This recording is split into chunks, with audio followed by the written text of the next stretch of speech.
dagaal uu ka dhacay magaalada la yidhahdo Fadhigaab aad iyo aad baan uga xumahay ummadduna way ka naxday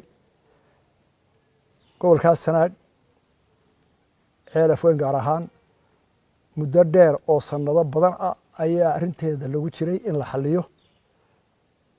si dowladeed iyo si diimeed iyo si dadnimo intaba waa loo galo waa lagu xalliyey muddo dheer iyo wakhti badan iyo daal badan ayay Soomaaliland oo dhan u gashay in arrintaa xal waara laga gaaro waana la isla afgartay nasiib darro taasaa ka dhacdayna laba firay waa u ducaynana Ceelaf Weyn iyo jiidaada ka degan in Ilaahay qulubtooda soo jeediyo oo iyagu bay nabadu ka go'daaye Ilaahay waafajiyo guud ahaan waa ugu ducaynayna waxaan leeyahay dagaalka la joojiyo bishii Ramadaan waa nagu soo dhowday Ilaahayna barwaaqo badan iyo roob iyo nimciina siiyay nabadna waa ina siiyay maanta col kale oo cudurina waa ina hayaanu ka baqayno adduunka dhan haya maanta waa maalintii la wada jiri lahaa ee la iskaashan lahaa maaha maalintii xabad isku bilaabi lahaa waxa garadka iyo waayeelka waxaan u soo jeedinayaa in arrintaa halkaa lagu joojiyo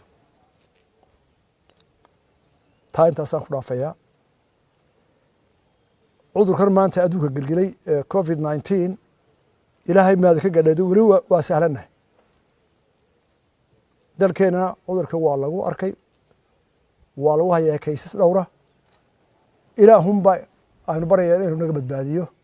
waayo waa xanuun aan dal xoog leh iyo dal dhaqaale leh iyo dal caafimaadkiisu wanaagsan yahay iyo ku aan lahayn iyo ku faqiira waa u siman oo wuu simay adduunkii oo dhan Ilaahay waxaan ku rajaynaynaa inuu naga nabadgeliyo oo arrintaasi sahlan Ilaahay nooga dhigo safmar fudud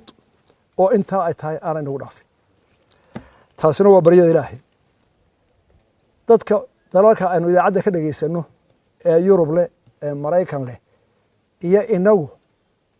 isku si uma wada naalo isku dhaqan ma nihin isku dhaqaale ma nihin sidaan bulshadeennu u dhaqantiyo toodu waa kala jaad inagu maanta ma oran karo dadka waynu xidhaynaa oo guryahan ku xidhaynaa ma oran karo waayo duruufteennu inooma ogola kolka hore bulshadeennu say u nooshahay waa dad wada isku xidhan qoys ahaan oo guri ku wada nool oo meel waxood ku wada cunaa oon kala maarmi karin iyagu waxay u noolaayeen qof ay dowladdu ka wakiil tahay ma oran karo meel walba waanu xidhaynaa waayo haddii aynu dadka xidhno